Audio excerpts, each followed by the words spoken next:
O áudio que vocês vão ouvir agora é parte do podcast Xadrez Herbal. Caso vocês queiram ouvir mais sobre esse assunto e outros temas de política internacional, é só ir em xadrezherbal.com.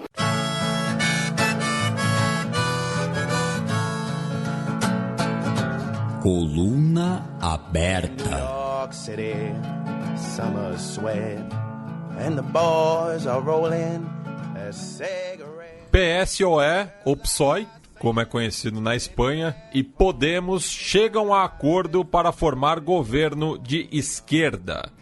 Isso, tivemos uma coalizão formada na Espanha.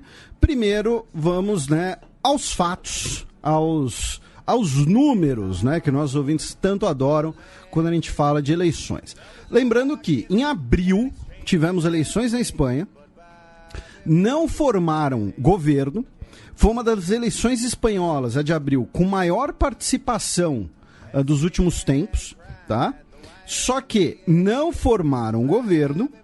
E aí tivemos novas eleições no último final de semana, como você mencionou antes do bloco, a quarta eleição nos últimos tempos. Eu já mencionei aqui várias vezes, nossos ouvintes dão risada, mas é sério, eu já estou por aqui de ficar falando de eleição na Espanha, né? A referência ao por aqui é uma referência que acho que pouca gente vai pegar. Eu acho que já está meio obsoleta. Mas vamos lá então, né? Primeiro, como curiosidade, essa eleição teve 37 milhões e 608 eleitores registrados. Isso quer dizer que de abril para novembro, a Espanha ganhou 101.725 eleitores.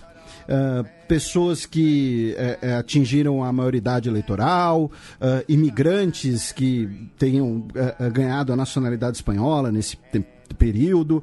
Não sei dizer, mas achei isso curioso, porque em alguns meses foram aí 101 mil novos eleitores registrados. Por quê? Porque a participação foi menor. A participação caiu de cerca de 72% para cerca de 70%. Tá? 2 milhões de votos a menos de abril para novembro. Por quê? Porque até o eleitor já está sem paciência. Tá? Então, dos 37 milhões de eleitores, pouco mais de 24 milhões realmente foram às urnas, o resto foi lá e decidiu curtir o seu domingão de alguma outra maneira. Em primeiro lugar, continuou o Pedro Sánchez, líder do PSOE, o Partido Obreiro Espanhol, o partido de centro-esquerda tradicional da Espanha. A gente já fez uma brincadeira aqui, o PT da Espanha, e ele continuou em primeiro, porém com uma bancada menor, tá? De 123 assentos, foi para 120. E uma porcentagem 0,7% a menos de votos. Em segundo lugar, veio o PP, o partido tradicional da centro-direita espanhola, que às vezes a gente já brincou aqui que seria o Demo, que era o antigo PFL, enfim, se seria ali algumas reencarnações do PSDB, enfim, a gente sempre faz aqui algumas analogias, mais por diversão, e que de 66 cadeiras passou para 89, ou seja, ganhou 23 e subiu mais de 3% no voto popular. E olhando a mancha eleitoral, pelas comunidades autônomas na Espanha, o melhor desempenho do PP se deu na região noroeste, ali Galícia, por exemplo. Exatamente. Falando em Galícia, La Coruña indo para a terceira divisão, hein? Pois é. Que fase. E lembrando que muita gente fala, vocês podiam... a gente tem um programa Fronteira sobre a Galícia. Foi o primeiro, inclusive. Isso. Porque a Espanha talvez seja o grande exemplo dessas fronteiras invisíveis dentro de um país. Acho que pensando assim na Espanha em geral, acho que o único tema assim que dá para cravar que um dia a gente pode fazer, acho que é Andaluzia, Talvez Ilhas Canárias. Comunidade Valenciana. Mas a gente já fez Catalunha, já fez País Basco, já fez Galícia. Em terceiro lugar, vieram os grandes vencedores da eleição.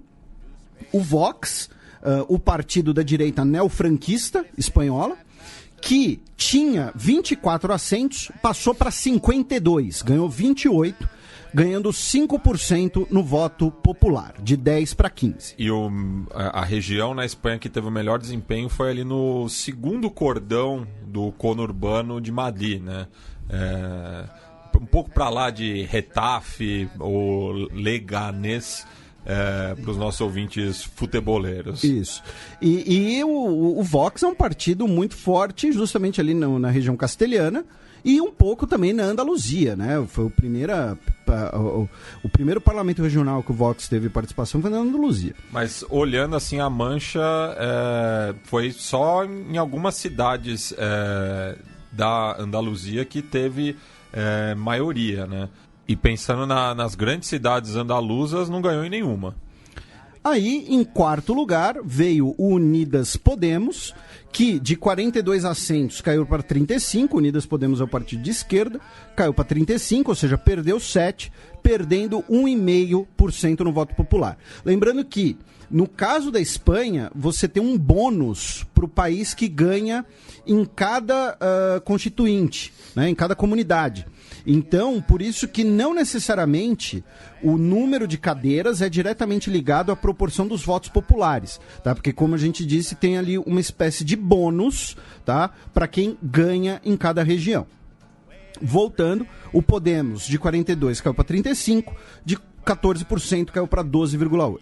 Em quinto lugar, vieram os republicanos a esquerda republicana da Catalunha e os soberanistas, que, como o próprio nome diz, é um partido regional da Catalunha pró-independência, que de 15 assentos foi para 13, perdeu 2, de 3,9 para 3,6.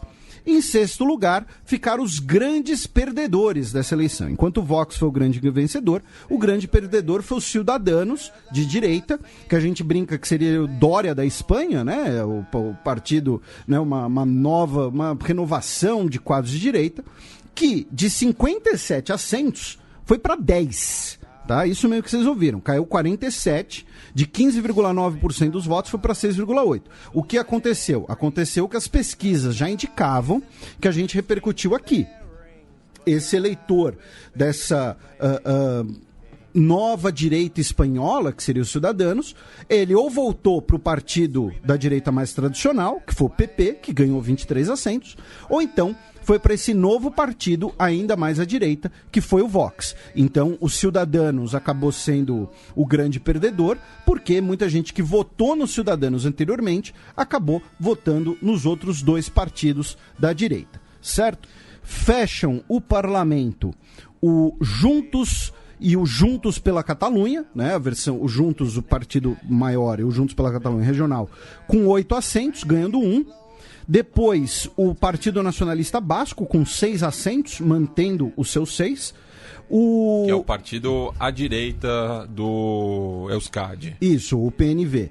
E aí o País Basco Unido, que é o Bildu, que já é mais à esquerda, que ganhou um assento, ficou com 5. Depois vem o Mais País, que é aquela dissidência do Podemos, também de esquerda, com 3 assentos, ou seja, né, 3, tinha 0, foi para 3, já que é um partido, né, novo. Depois, 2 da Candidatura Unida Popular, que é o partido de esquerda catalão, é talvez o partido mais à esquerda da Catalunha, eu digo talvez porque posso estar errado. Depois, 2 do Partido das Canárias, 2 para o Sul Navarre, de Navarra, é claro, que é a direita, é, digamos assim, é uma seção regional do PP, né? A gente já explicou isso em outra eleição, porque teve 500 eleições na Espanha. E com uma cadeira, o Bloco Nacionalista Galego, o Partido Regional da Cantábria e o Teruel Existe. Teruel, que é uma cidade da comunidade aragonesa. Isso, e que tem esse slogan de Teruel Existe, porque como ela fica muito alta, ela fica meio isolada do resto do país. Então tivemos uma menor participação eleitoral e uma relativa redistribuição dos assentos. Relativa não, uma forte redistribuição dos assentos, por quê?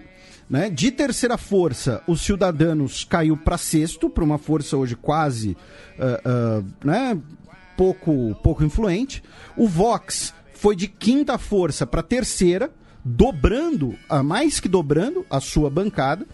O PP conseguiu ali se recuperar mais ou menos da surra que levou.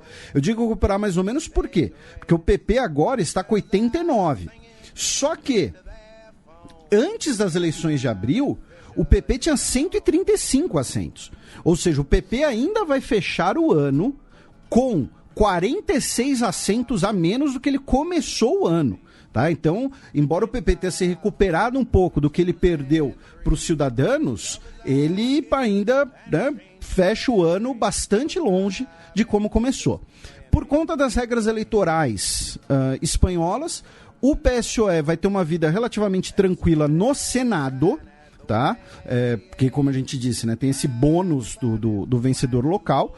Então, no final das contas, no Senado, a vida do PSOE estará tranquila. São 265 cadeiras e o PSOE, no fim das contas, ficou com 111, certo? Isso daqui que a gente passou são os números, são os fatos, tá? E aí eu acho que merecem duas observações, tá? A primeira observação é sobre o crescimento do Vox. Como o Vox cresceu, né?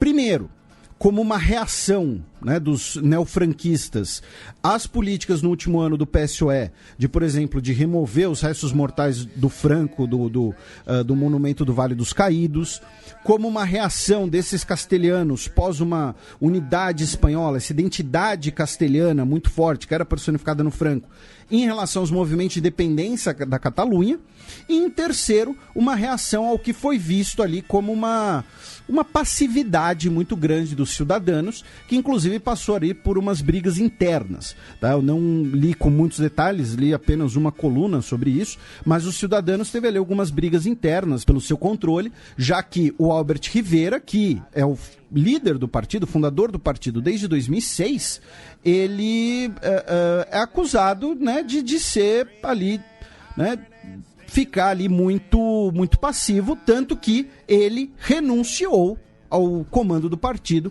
após os resultados dessa eleição, né?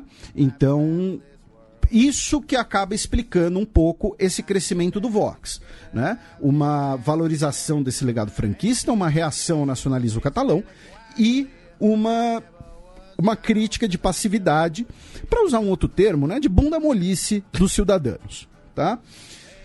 A segunda coisa, que aí é o seguinte, para os nossos ouvintes mais antenados, que são muito bons de conta e tudo mais, eles devem ter percebido que, peraí, o Matias falou no início que o PSOE e o Podemos já formaram um novo governo, mas eles estão com bancadas menores. Então como é que isso aconteceu? O nome disso, caro ouvinte, é a água bateu na bunda. Pois é. Porque assim, em abril teve as eleições em que a bancada de esquerda, digamos assim, era maior do que a atual bancada de esquerda será. E aí, com essa vitória do Vox, com essa queda do PSOE e do Podemos, aí vai ter ouvinte que vai ficar chateado comigo, mas aí o senhor Pablo Iglesias, o líder do Unidas Podemos, viu que não estava mais na hora de ficar enchendo os pacová com picuinha, e ligou pro Pedro Sánchez e falou, vamos formar logo esse governo, porque senão ferrou. Então já anunciaram que vão sim formar o governo, o PSOE junto com o Podemos, embora, pensando nesses dois, com 10 cadeiras a menos do que tinham antes. Então fica aí a lição. Por quê? Porque um ficou brigando com o outro, né? O Pablo Iglesias achou que numa nova eleição o Podemos teria ainda uma maior participação, sendo que teve um racha interno ao Podemos, com o Mais País, que a gente mencionou semanas atrás, do Íñigo Errejón, e não foi o que aconteceu, né? Então ele finalmente teve que tomar uma dose de realidade na cara para aceitar formar o governo agora com o PSOE. Então teremos um governo à esquerda na Espanha, ainda depende, claro, de conversar com os partidos menores, já que para você ter uma maioria, né, do Congresso dos Deputados, são 350 assentos em disputa. Você precisa de 176. Nesse momento, PSOE e Podemos juntos têm 155, ou seja, ainda falta 21. Então eles vão ter ainda que sentar e conversar com os outros. Mas, muito provavelmente, vão conseguir esses 21 assentos se tudo, né, se tudo correr bem, com a esquerda catalã, embora a esquerda catalã tá pé da vida com o Pedro Sánchez. Pois é. Que era o que você ia falar agora. Você tirou as palavras da minha boca. Isso. Aí você tem o Partido Basco, aí você tem o Mais País, enfim, muito provavelmente o discurso de formar um novo governo vai ser, olha, se a gente não conseguir formar um novo governo e tiver novas eleições... O Vox tem uma margem de crescimento maior. Isso, o Vox vai crescer ainda mais e a gente não vai conseguir formar nenhum governo. Então, vão usar essa reação do Vox, esse crescimento do Vox, como um fator de articulação de uma coalizão de governo. Seria uma geringonça? Uma geringonça. Pode ser. Vão ter que formar a geringonça espanhola aí. Então... Vamos ver. Quem quiser pode entrar, inclusive, no site do El País em espanhol e tem lá um joguinho, digamos assim, em flash, em que você vai empilhando os partidos para formar a sua coalizão até chegar no número necessário. Tá? Ponto pro parlamentarismo contra o presidencialismo. Ele permite joguinhos. Pois é. Então, mas na Espanha, resumindo, é isso. Né? Os motivos do crescimento do Vox e o motivo do Pablo Iglesias já ter topado o acordo foi, em bom português, a água bateu na bunda. Inclusive, palavras dele. Né? O nosso acordo é a melhor vacina contra a extrema-direita.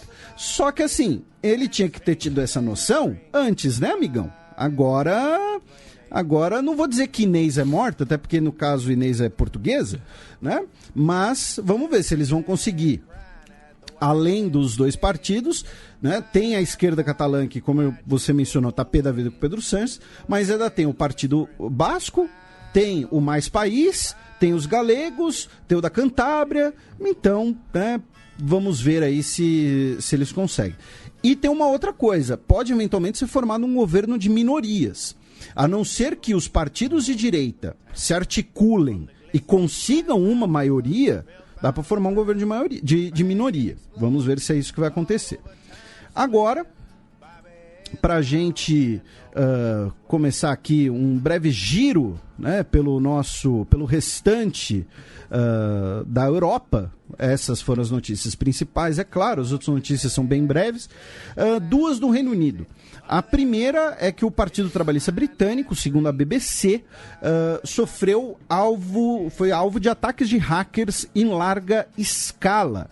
E aí teve, inclusive, né, muita gente dizendo se esses ataques não teriam sido do Brasil, porque parte da origem dos ataques foram de computadores localizados no Brasil. Só que vamos lembrar, né, quando você tem esses ataques DDoS, você pode usar computadores, né, de outros lugares sem as pessoas sequer saberem. Então, você pode usar isso para maquiar a origem do ataque. Fato é, o Partido Trabalhista disse que foi alvo de um cyberataque em massa. O Partido Trabalhista disse que bloqueou esse cyberataque em massa e que as principais origens foram Rússia e Brasil. Porém, repito, né, não quer dizer que foi um brasileiro, né, que sentou lá no computador e falou, quer saber, vou zoar o Partido Trabalhista. Certo? Depois, a outra notícia é que o governo britânico precisa nomear alguém para a nova Comissão Europeia.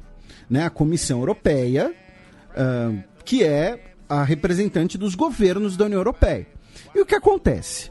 Como o prazo do Brexit tinha sido 31 de outubro, não nomearam um representante para a Comissão Europeia.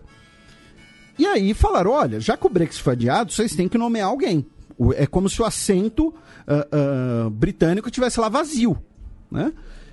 E o governo britânico está dizendo, né, o governo do Boris Johnson, que atualmente é um governo interino, digamos assim, está falando, olha, a gente só vai nomear alguém depois das eleições. Né? Teremos eleições no início de dezembro no Reino Unido. Então, está aí esse impasse com a União Europeia falando, olha, vocês precisam nomear um representante britânico, porque vocês ainda estão na União Europeia. Parem de encher nosso saco.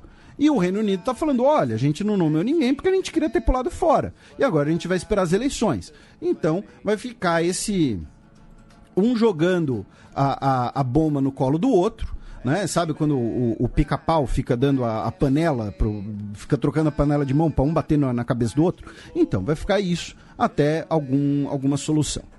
Aí depois vamos para a Itália, onde, infelizmente, tivemos a maior enchente das últimas décadas em Veneza e a segunda maior enchente já registrada. Tá? O prefeito de Veneza, Luigi Brunaro, declarou a cidade uma zona de desastre na quarta-feira, dia 13. A basílica da cidade foi inundada, pelo menos 2 pessoas morreram. Tá? Uma delas foi atingida por um raio enquanto usava uma bomba de água elétrica, e a outra vítima foi encontrada em casa, muito provavelmente vítima de alguma forma de acidente doméstico relacionado à água. Tá? A pessoa estava lutando ali também contra a inundação da própria casa. Segundo as autoridades, o nível da água chegou a 187 centímetros às 22 horas e 50 minutos de terça-feira. 187 centímetros, também conhecido como quase 2 metros. Tá? E fica apenas um pouco abaixo do recorde, que é de 1966, que foi de 194 centímetros. Tá? O Lucas Zaia, governador da região, disse que a cena da tempestade que atingiu Veneza foi uma cena de uma devastação apocalíptica. Tá? E o prefeito disse que pediu ao governo que nos ajude, o custo será alto, esse é o resultado da mudança climática. E aí, o detalhe aqui, a Assembleia da região foi inundada justamente num voto sobre mudanças climáticas. Né? Mas fica aí o registro, infelizmente, de 2 mortes em Veneza e dessa grande enchente registrada na cidade. Depois vamos até a Polônia, em que o país novamente se queixou da relação entre a Polônia e o Holocausto durante a Segunda Guerra Mundial. O primeiro-ministro do país, o Mateusz Morawiecki, enviou uma carta à Netflix, tá? Segunda vez que a gente já fala o nome deles aqui, né? Pedindo por mudanças no documentário The Devil Next Door, que é sobre fala dos campos de extermínio nazistas, e mostra campos, né, de extermínio dentro das atuais fronteiras da Polônia, né? E ele pede, né, para a empresa de honrar a memória e preservar a verdade sobre a Segunda Guerra e o Holocausto, e não só há um mapa incorreto, como ele leva espectadores a acreditarem que a Polônia foi responsável por estabelecer e manter aqueles campos e cometer aqueles crimes. E aí, a empresa Netflix disse que vai alterar o gráfico para mostrar as fronteiras da época, tá? E mencionar, né, mudar a legenda para Polônia ocupada. Tá? Ou seja, o Netflix cedeu, digamos assim, a reivindicação, a reclamação do governo polonês. Lembrando que a gente já falou desse assunto aqui quando nós recebemos a nossa querida Tupá Guerra, né? A gente falou sobre Holocausto, sobre historiografia, sobre isso. Foi no programa 127 de fevereiro de 2018. Nossa, já vai fazer 2 anos, meu Deus. Aí vamos para a Romênia, né, onde tivemos eleições para presidente do país. Lembrando que a Romênia é um país parlamentarista, né? Então o presidente, ele é uma figura de chefe de Estado muito mais simbólica. Porém, em primeiro lugar, ficou Klaus Iohannis, que é o atual presidente romeno e que é uma liderança pró-União Europeia. Né? E o detalhe aqui, como a gente já mencionou anteriormente, ele é um saxão da Transilvânia, ele é da comunidade germânica, né, dentro da Romênia. Transilvânia, que em alemão é referenciada como Siebenbürgen, né, 7 cidades, que é nome inclusive de uma banda de black metal, que eu não recomendo, inclusive, tá? Com todo respeito, mas se você for ouvir black metal, comece por Immortal. Tá? Mas, em segundo lugar, ficou a candidata do Partido Social Democrata, a Viorica Dantila, tá? A pronúncia deve estar completamente errada. Ele ficou com 37% dos votos, ela com 22% dos votos. Em terceiro lugar ficou Dan Barna, que é um presidente já nacionalista eurocético, digamos assim, né? Ele é meio que um Orbán romeno, com 15%, e por conta disso teremos segundo turno nas eleições presidenciais romenas, serão realizados no dia 24 de novembro, certo? Na Ucrânia tivemos a revelação de conversas por rádio, tá? Sobre o abate do voo da Malaysia Airlines, o MH17, em 17 de julho de 2014, que deixou 298 pessoas mortas. Segundo a investigação internacional, essas comunicações por rádio mostram militares separatistas em contato direto com oficiais russos do outro lado da fronteira, tá? O avião não é mencionado diretamente nas conversas, porém o contexto é do abate do avião, tá? Lembrando que a Rússia nega envolvimento nesse abate. Investigações internacionais e a Ucrânia dizem que a derrubada do avião ocorreu por conta de separatistas sob ordens russas. Essa é a grande questão da responsabilidade. Por sua vez, a Rússia nega essas investigações, dizendo que ela nunca foi convidada a participar, então são investigações parciais.